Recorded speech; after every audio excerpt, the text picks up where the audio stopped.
listen. Welcome to Nintendo Voice Chat for the week of December 15th, 2016. I am your host, Jose Otero. This is IGN's Nintendo Show, and sitting next to me is the GM Supreme, Per Schneider, and we have some things to talk about today because some stuff has happened. Yeah, there's some stuff has happened. How weird. Yeah, man, I cannot wait till we actually have the Nintendo Switch out in the market and games to talk about. But there's been a steady trickle of some interesting news. Yeah, and we're going to get to nice. the Switch patent that sort of hit the internet on Thursday morning for us, at least, and kind of blew our minds in some ways because it may have said things Nintendo didn't want us to know outright yet. But let's rewind a little bit. Let's start with the name of Nintendo's first Universal attraction is called Super Nintendo World. Very appropriate name. So Nintendo put this information out on December 11th. Here you go. And we talked about this, right? We weren't going to talk too much about this Universal partnership and all the territories it was coming to because they were going to have something to say. Turned out soon, ended up real soon. Yeah. What do you think? Here we are again. Well, first of all, the Super Nintendo World logo looks just like the Super Mario World logo. It's almost like they started with the Mario World concept and they said, you know what, let's not limit ourselves because people love Zelda, people love these other franchises. We love Metroid and want one. So I think that's... I think it's cool that they take that approach, that it's rooted in this kind of Mario Kingdom look and Mario Kingdom design, but like leaves it open to more. I agree with that, and I do think that the concept image has started some conversation, but I do see it as just a concept image. Believe it or not, I was more interested in the announcement video because the set behind Miyamoto and the head of Universal was Mario themed, and they had props. They had like this coin that was rotating, and they had other things like that. So my thing right now is just picture that on a massive scale, and that's what the art is doing. I don't think you should read too into it because it's called Super Nintendo World, but everything's Mario based for the most part. You don't see like a whiff of Zelda anything. You don't see a whiff of a Mario Kart anything, even though those attractions make sense. There was a patent running around too. Filings, that looked kart like a kart coaster or racer, which would be really smart. I mean, Mario Kart's an awesome. Like, have you ever done we talked about this? Remember when I went to Disneyland, and I came back raving? I did one of the rides that I rode just to wrap up the point was the Cars one where you're in really a race, good. and I'm just like, imagine they could pull that off with more cars for Mario Kart. Like, oh my god. And the patent have has kind of like this suspended kind of kart racer, like small karts. One that has almost like this fishtailing built in, right? Like again, like these patents are a good indicator for a direction. Doesn't mean that that's exactly what you're gonna get. Yep. But if you look at the concept art, you do have kind of like a Bowser's Castle, like a Peach Castle.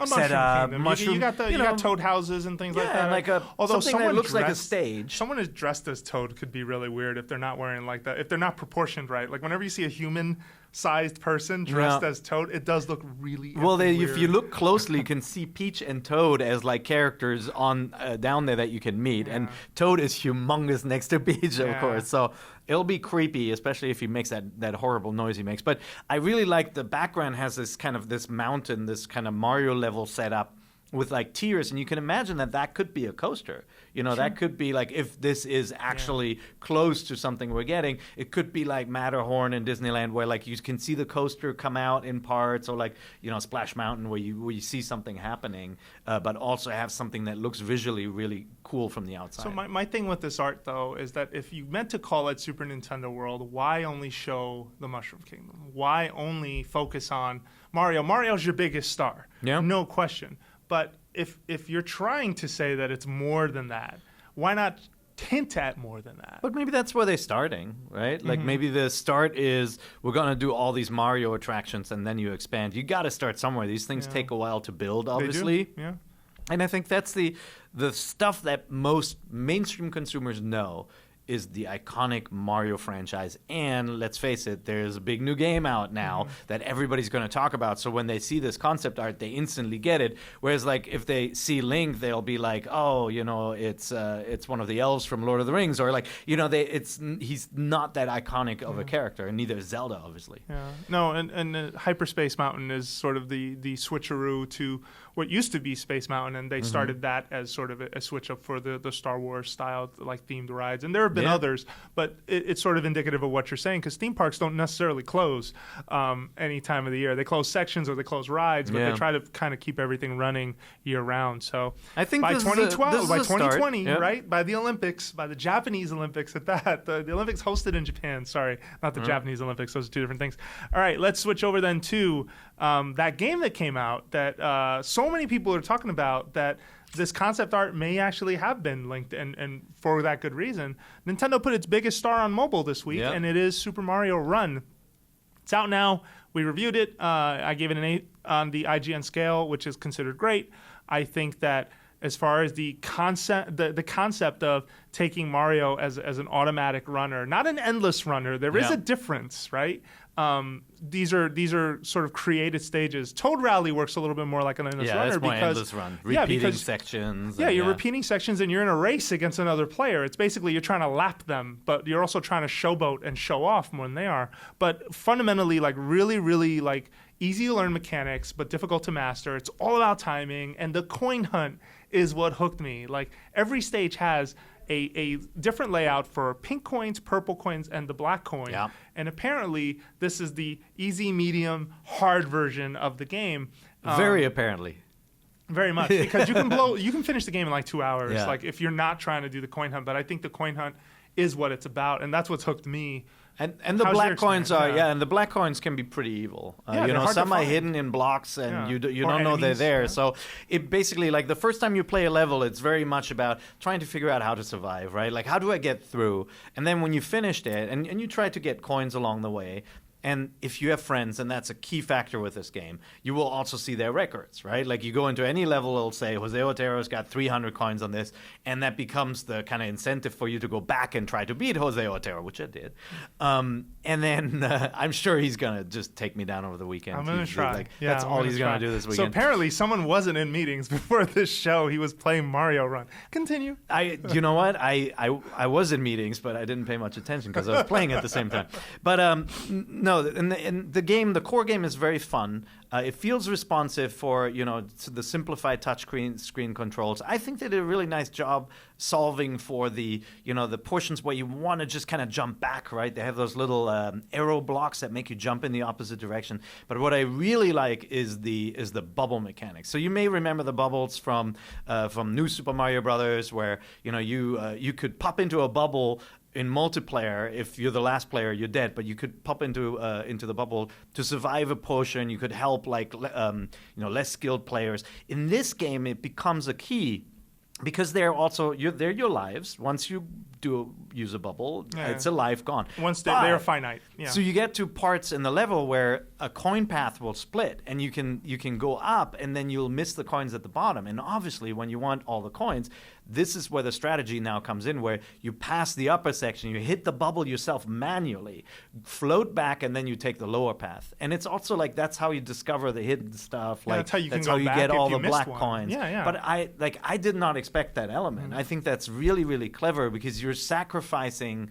You're basically an expert now, and you're sacrificing your lives and risking that you're not going to be able to complete the challenge by going back. The thing really that cool surprised balance. me most was when I played it for the first time, and even when we saw it for the first time at Apple's September event, I did not wrap my brain around the vaulting. Like when I first saw Mario run up to a Goomba and he vaults over him, I was like, that's weird. I wonder why they did that. But now I feel like I understand. First of all, it definitely encourages you to sort of approach the levels with a sense of flair, with a sense of style. Basically, the idea being when you're in the middle of a vault, if you tap the screen, Mario will jump off of that character and you'll get style points. That really comes in handy in the Toad Rally, where you're trying to basically impress Toads and get more to show up more than the other guy while you're trying to also grab coins. And it's just so slick in how you can chain together all of these moves, and the only input is tapping it. Now, granted, it can turn into a battle. You can feel like I'm fighting the controls because if you tap the screen while Mario's in the air, he stutters. Like he will sort of delay his fall, which has been little one of the spin, yeah. which is one of the, I feel, the smartest Mario mechanics, by the way, of the last decade. Also, so he can vault. There's no triple jumps, but you can wall jump. If he grabs the corner of a stage that he didn't quite make it onto the platform, you can vault up that way instead of just rolling onto the ledge, sort of like you would a la Smash Brothers. And that's very mean. That mechanic's very mean in a lot of ways. But there's this complexity to like what is basically a very fundamental one gesture. It's just tap, tap, and tap. And there are so many variations on how delaying your fall can help you grab coins or land on an enemy the right way. Or some of the most ingenious, like skill-based leaps for some of these coins have been off of an enemy, delay, off of another enemy. Now you got a wall jump, grab that ledge. Now you can reach it. And I'm just like, the level of skill it takes impresses me. Like, it's something that's easy to miss, I feel. Like, if you're just looking at this game as you start and you go to the goalpost, you're missing the point. That's not the point of this game. I feel like there's a lot more to it. And they build it, right? Like, as I said, like the coin challenges build gradually. You can have a lot of fun with this game just finishing it or collecting the pink coins. But then, kind of like the second quest starts where you try to get these coins. When I first played, I did not like the vault mechanic. Yeah. Primarily because I feel like Mario has such a pure language about, like, touch an enemy and you get killed. Like, it's a very clear setup from the get-go. And this game turns it on its head. You can just run into an enemy and will not die. If it's a Spiny, you'll There's get hit. a Spiny, you or get if you're hit. little Mario, you're not tall enough to vault over him, by Yeah. the way, so you'll run into it. And so initially I was like, oh, man, like, I don't like that at all. But then you realize that you can jump off them and it becomes this kind of style move, and, like, you have a choice. And what you want to do is you want to vault and take them out so you get the maximum coins. They give you kind of a path to follow. I think that's really smart. The tricky stuff is the vaulting up on platforms, because they use that, and I said it's kind of mean. They use that in very mean ways, where sometimes you have kind of like a wall jump challenge. Like, again, like everybody will fondly recall those from the newer Mario games, but also from games like Metroid, right? Where you have to go vertical. And this game lets you do that. And then you get to the edge, but you don't want to hang on to the edge. So you have to really judge it. You have to look at it with your eyes. Then you have to slide down a little bit and then do a delayed jump and up, and you can get then to a hidden thing usually. And like, it's very mean and can be frustrating, but once you master it, it's really rewarding. And that's part of the surrendering control, right? Basically, the biggest thing to get around your brain in this game, if you're a traditional Mario player, is I'm not in control of his speed directly. I can slow it down if I'm jumping a lot, or if I stop at a warp pipe and don't jump. But overall, the flow state is what you want to go for. And that's where Toad Rally really plays into that. I'm not that crazy about Toad Rally. Like, I think it's okay, but it is essentially you racing another player on it's the equivalent of me taking you to the track and saying, okay, I'll race you. And we settle on a timing-based challenge, and I make it halfway around the track or something. Like, it feels like it doesn't really change in a dynamic way the way an Endless Runner would. And I feel like Endless Runners, by the way, are very creative because they manage to sort of cobble things together in a way that feels like natural gameplay and don't conflict.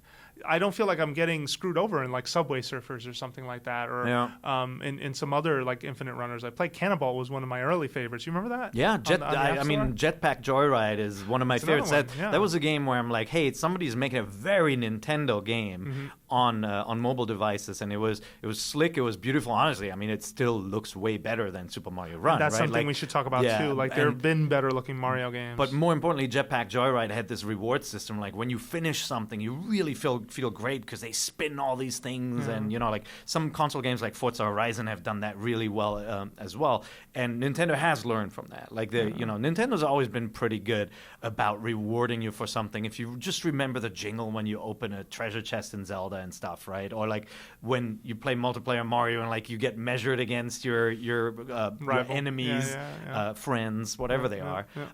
They've been really good at it, and this one is no different. They kind of learned from some of the games in the mobile market on how to structure that. Sure, no, and I completely agree with you. I think that but there have been better looking Mario games though, and that's the thing that caught me off guard.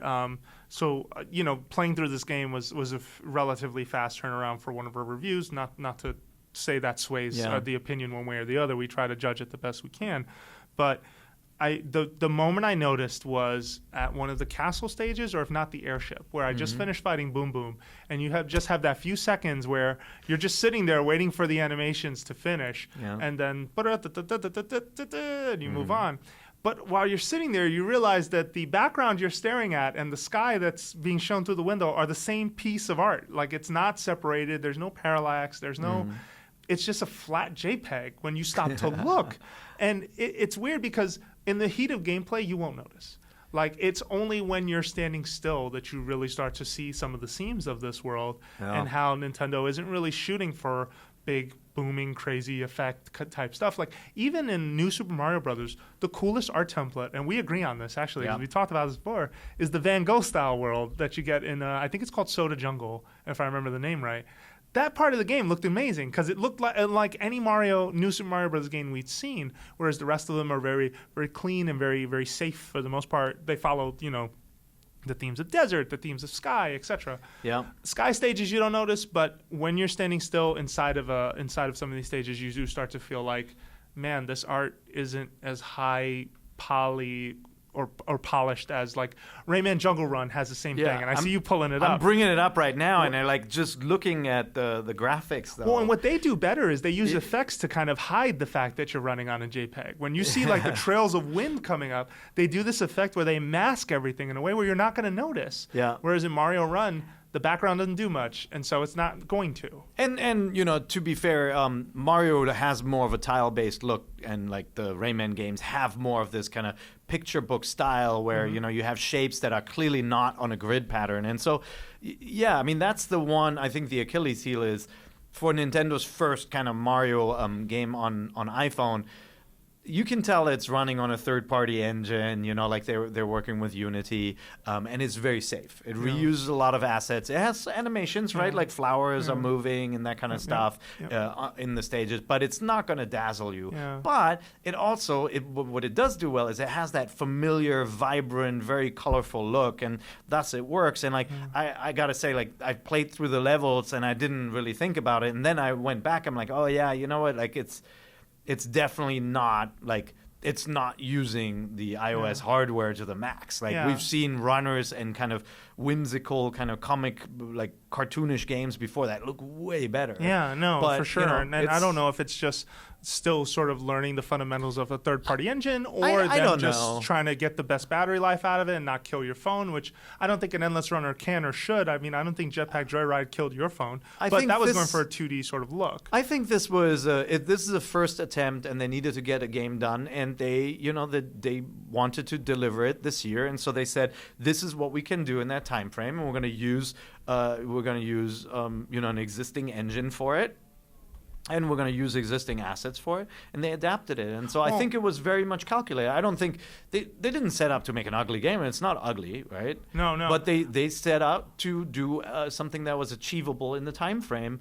And I mean, Nintendo are masters at pulling off a lot with very limited hardware. We've seen games that look amazing from them, and this one looks good, but not amazing. And to back up your point, and this is the one thing I think you're missing from what you've said, is that basing it off of the new Super Mario Brothers art style was in fact a very smart play, because this is the last art style that really took off with the audience.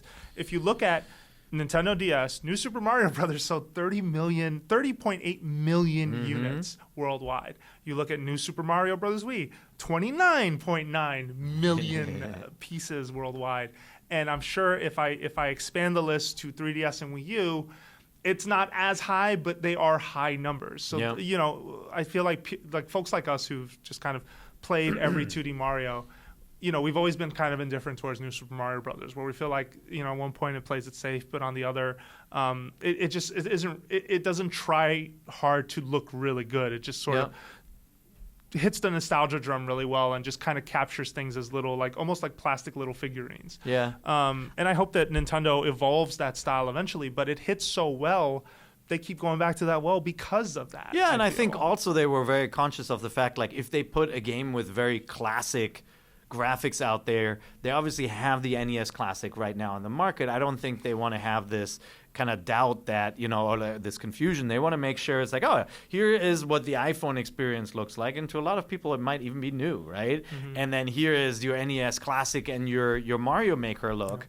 So I think that actually works out really nicely. I mean, I'm sure they're going to reuse the classic art styles in the future on iOS and mobile in general or as well. figure out creative ways like what NES Remix does or Super NES Remix could do. Nintendo, if you're listening, I'm waiting. I've been waiting since 2013 for a new Super Super Nintendo remix. Remix. Yeah. But what are you doing? I mean, so far so good. I started it. I played a little bit. I'm like, this is fun, but I'm not like dying to play it. I was still kind of thinking of some other mobile games I play, and I'm all right, I'll go back to Mini Metro or something like that. But yeah, I'm hooked. I'm World Tour all day. But the moment I started chasing the coins, that's when it took on a new level. And then when your scores started appearing, I'm like, that's motivation, right? I wonder when I'm done what's going to happen, because then I wonder, will I play it all? Because again, Toad Rally's okay, but we spent enough time. Definitely check it out. Yeah. The download is free, but oh wait, I guess we didn't touch that last point. Worth the $10. It's not that cheap when you look at mobile games, for sure. I mean, it's a $10 game. Yeah.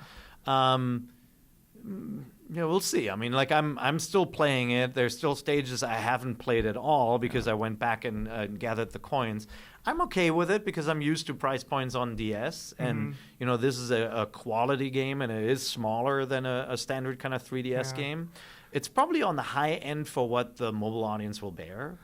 Well, yeah, and it's on the high end for what some mobile games have done. I mean, to think that Minecraft costs $7, $6. Yeah. Like, and what that game is. You can play it for your entire life. It gets really weird. And, like, I was talking to someone in the office, and they described it as the Nintendo tax. And I don't think that's unfair to say. I mean, they've drawn the line in the sand.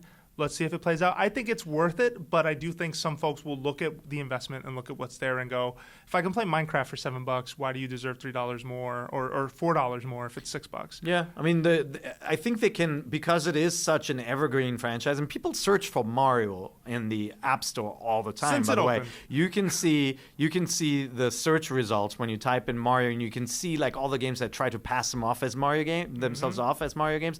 So they can afford to experiment with it.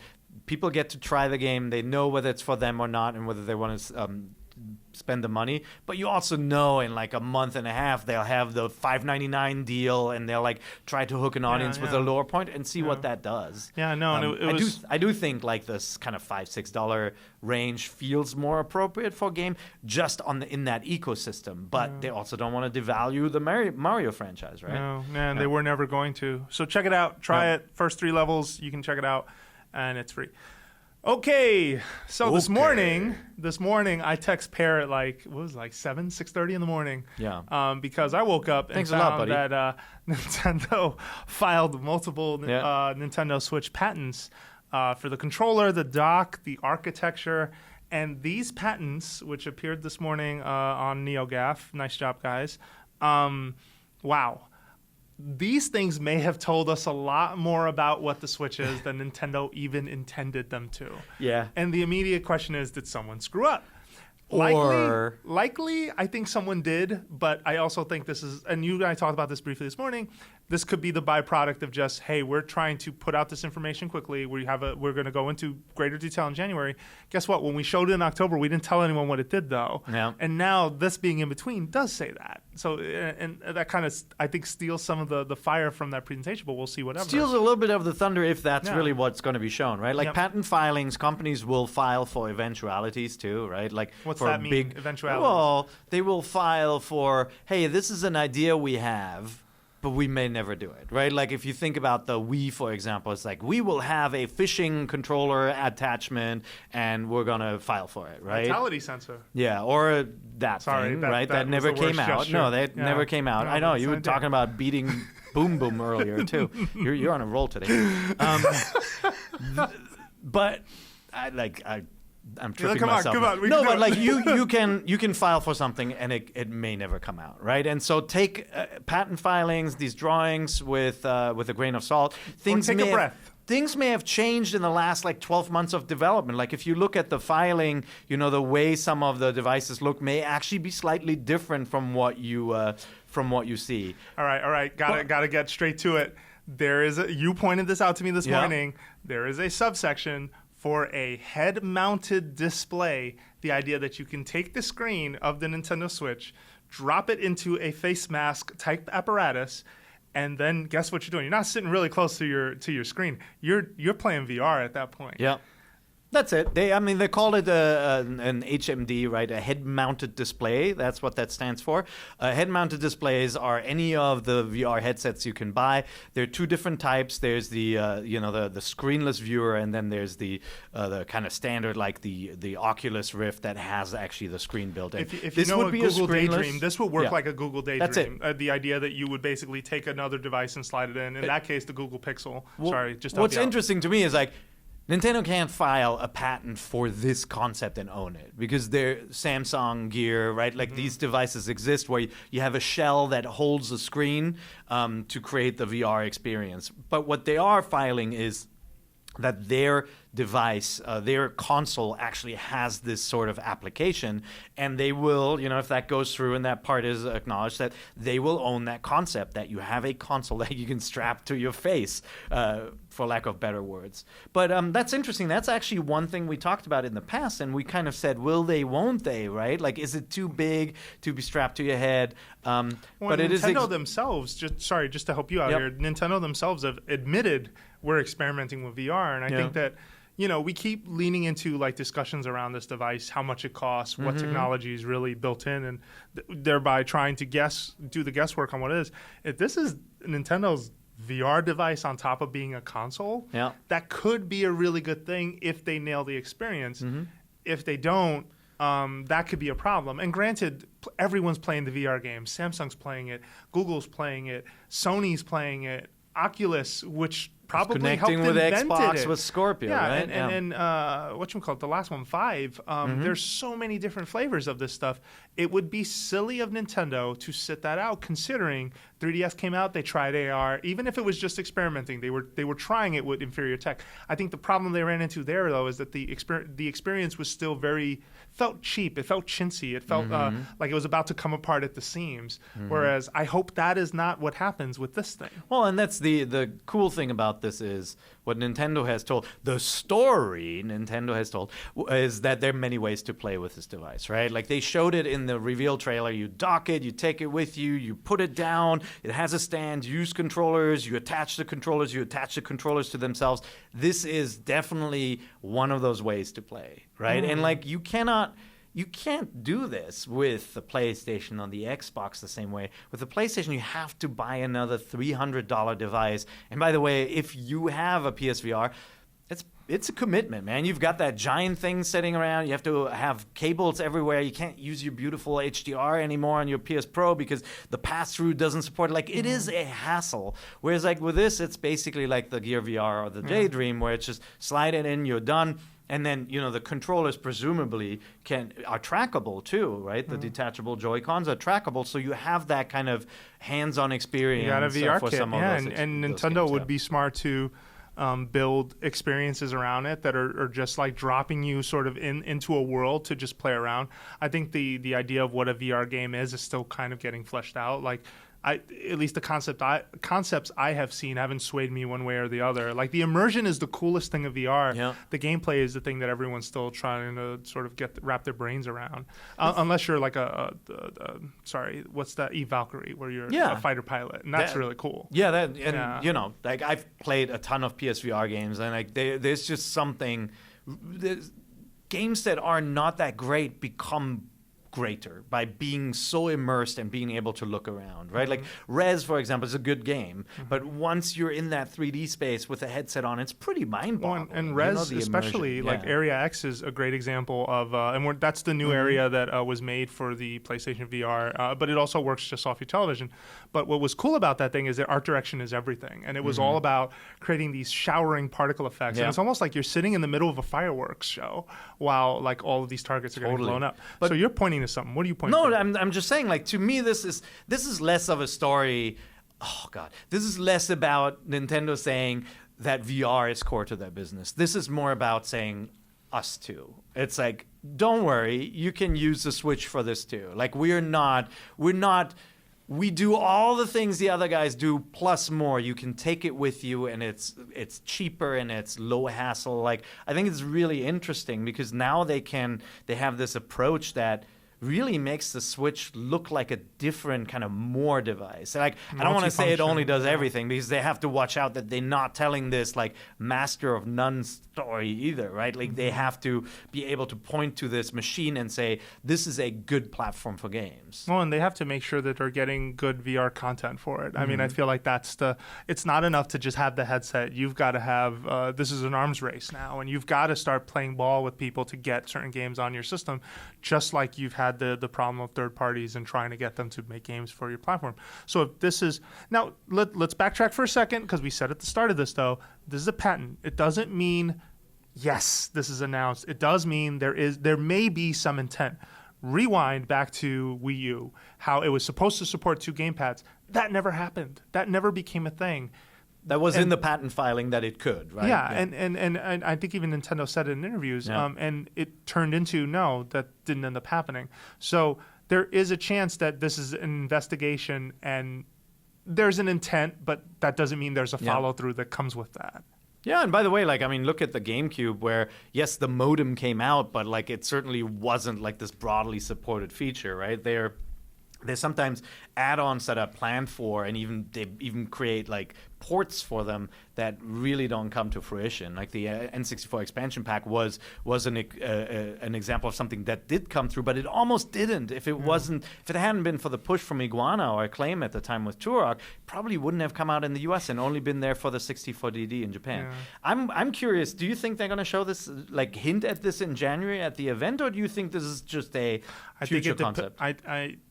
I honestly think it depends on how far along something is ready to show. I think it'll be in the not trailer. known for saying something and not having like a demo or sort of an experience there ready for you to jump in and try it. Think about it. Even Nintendo Directs are driven by it's rarely. Okay, think back to like this is silly, but I'm gonna roll with it, and then you got to tell me why you pulled up that image, because I don't know what that's explain about. what that is. January 2013, Nintendo had, I think it was 2013, Nintendo had an early Nintendo Direct that year where they talked about there's a new Zelda coming, there's a new Smash Brothers coming.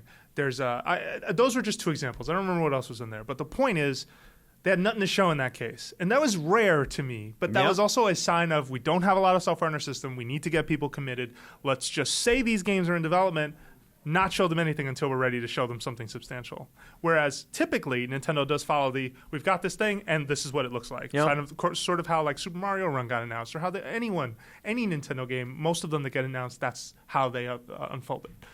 I think it'll be in the trailer, but I don't think they'll show demos. I think they'll focus on like the core system and the portability, and they're not going to want to distract from that. And if it's not in the trailer, it's got to be now, because you know what? People are going to be asking about this thing, and you can't. This isn't like when you put a gamepad on the ground and someone said 4, and they freaking swung. Remember that? Everyone in the audience was like, "Ooh, this is very different." Yeah. No. So the other thing I'm pointing at here on my screen is there is a. You can see one of the Joy-Cons from the inside, from the side that is attached to the screen, and you can see very clearly that there are 2 shoulder buttons there. Yeah. So you know you're not going to have to, like, if this patent is what's going to be produced, you're not going to have to worry that you don't have 2 shoulder buttons to work with, and you still have the buttons on the top too, and like it is a full-featured controller, even though it's tiny with all the buttons. And then they had a couple. There were actually a couple of other really cool revelations. Jose, I don't know if you noticed. There was a Joy-Con with a D-pad. Yep. There was a Joy-Con Nintendo with one. No analog stick, and it was D-pad and buttons, which falls into what people have been pretty much predicting is, okay, the system is this cool thing, but they're going to sell you Joy-Cons as like part of a way to engage with games the way you want and customize the system the way you want. NES Classic Switch. Yeah. Well, if you look at Nintendo's business model for the past several home consoles, it's been controllers on controllers on controllers. You had a Wii wheel, you had a Motion Plus, there's a Wii Controller Pro, but there was also a Classic. Controllers. One was wired. Nintendo famously made a lot of dough with Wii remotes in the Wii era. Well, especially in the Pac-In game. Remember Wii Play? Remember Play? Yeah. Wii Play made so much. That game cost like $14 to produce. But there's another. It was not good. It had one fun game in it. But there's you got those extra buttons that you can see in the schematics. You can also see how the controllers slide on. There's like a definite kind of like visual cue in how they attach. Yeah, there's rails. Yeah. There are a couple other things. There's a dock for the two controller halves that is angled. So unlike the grip that they showed that is completely square, Is that what they you have said, one. about Yes, that? they have one that is smaller where you can actually turn the controllers inward. It looks like a pizza slice. It looks Yeah. a lot more like the. No, I'm sorry. It looks like a slice of pizza is missing from the center to describe that for folks. But what I do want to say is Looks it looks like a more and GameCube more like a controller. GameCube Oh, yeah. Wavebird. Looks This- way more like a Wavebird This this could way. be your Smash Brothers grip if it ever comes out, because it really makes the controller look like a GameCube controller.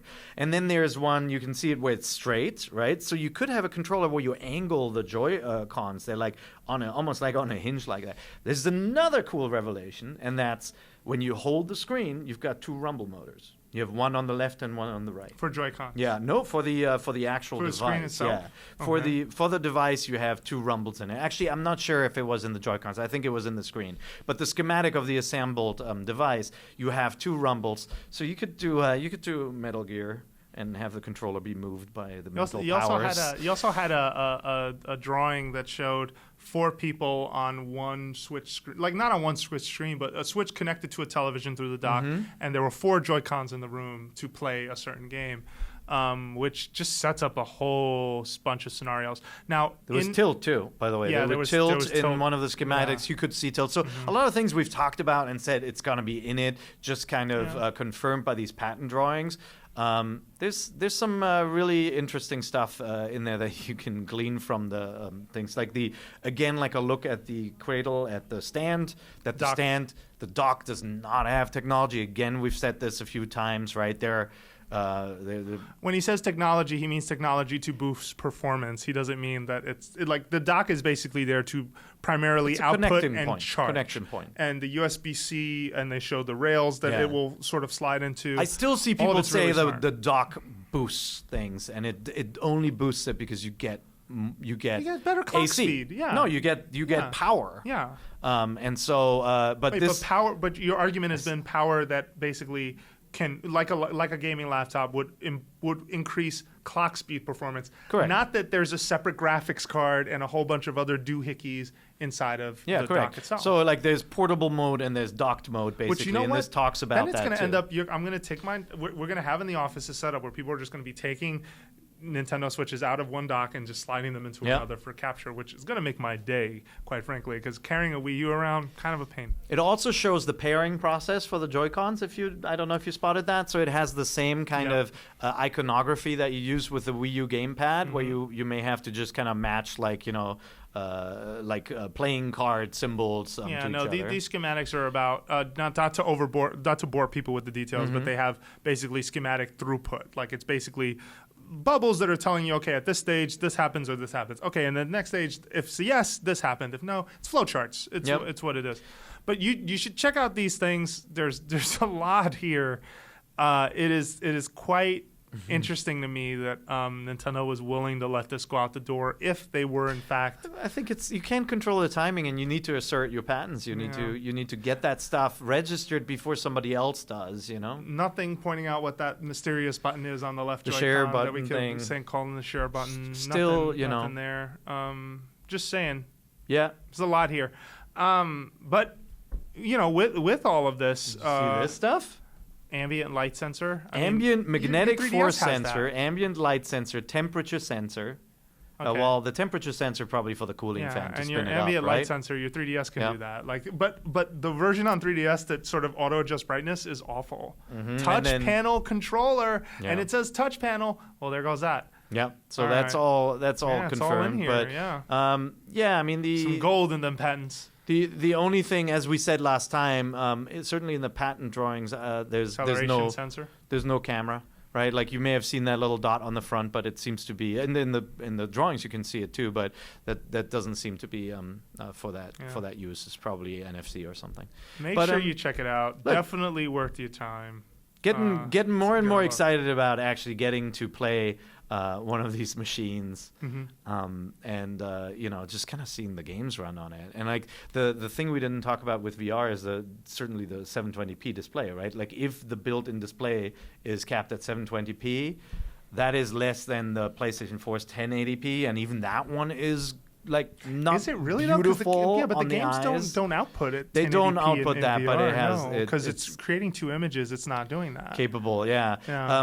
So but here's my thing: if in fact it is a lower resolution screen than what, like, it definitely will be lower than Oculus. It definitely will be lower than Vive. Yeah. If it hovers near Sony or below, I think it's on Nintendo then to just make sure, if you're going to preserve this from an experience perspective and make this case that this is what you should do, let the art direction do that work. Like, go with stylized stuff. Don't go with anything photorealistic. It looks bad. The higher resolution it needs to be, like, I had to review rigs. I don't think you have to worry about them. I had to review rigs for work, and I was mildly curious in that game. That's a Sony big mech shooter robot kind of game. I really did not enjoy that game, and a big reason is because it was so ugly to look at. But like, Batman looked good. I mean, think of Batman used. That's stylized. It was that's very dark and that. Well, but it was pretty realistic looking. I hear what you're saying there. First of all, I don't think you have to worry with Nintendo because they're pretty good at picking the right art style for the right application. No, and that's why right? it'll work in their favor if it does. But we'll see. Yeah. Certainly, I mean, the 3DS didn't have the highest resolution. It's not like you vomited every time you booted that thing up, right? Like, they managed to make things look good on a very low-res display. It'd be nice to know more details, though. We'll see what it looks like when it's strapped to your face. Oh, yeah. All right. I can't wait to see more, though. This is really cool. I'm an intriguing device that can do a lot of things. I hope it does them all well. And that's going to be the big question that has to get answered. Make sure you check out IGN on January 12th. Because that's when everything that should come out is going to come out, I would imagine. Yeah. And we'll be covering everything from the ground floor. Thank you so much for listening to Nintendo Voice Chat. This is the last show of 2016. Sadly, due to busy schedules, only me and Per for this last one. But 2017 will come with some big changes. We're moving to the studio for a way bigger, better production than what you're seeing behind us. And we're also going to be trying some changes for show format and just trying to go for different things. So make sure you stick around for that. Obviously, the question block will return, and then there are things like that we want to keep. But we're going to be looking at other things on the show and how to sort of improve and make some changes. Yeah, and your feedback's been amazing throughout the whole year. Like it was a big... It was a big step for us to take NVC and break it out into its own YouTube channel. It's a small channel, but the views keep on growing. So thank you very much. Share the show with your friends if you like it. We'll continue to bring you Nintendo discussions, and I guarantee you, come January and in March, we're gonna have so much to talk about. And when we're back, like, you'll definitely have the answer to whether Super Mario Run was a success or not. Yeah. All signs point to it can be, but we don't know yet. And thank you so much for keeping up with us and just making us part of your weekly routine. And we will miss you in the weeks to come, but don't miss us too much because we will be back in January. I want to say the second or third week. Especially because Switch event is just like boom, it's right there. So look forward to that. All right. Well, thank you again for listening to Nintendo Voice Chat. We're going on a break, but you can leave us feedback. Email us at nvc@ign.com or leave us feedback on the iTunes Store, the Google Play Store. I think you could even get the show on Spotify somehow, and I don't know why that's a thing. You can find it.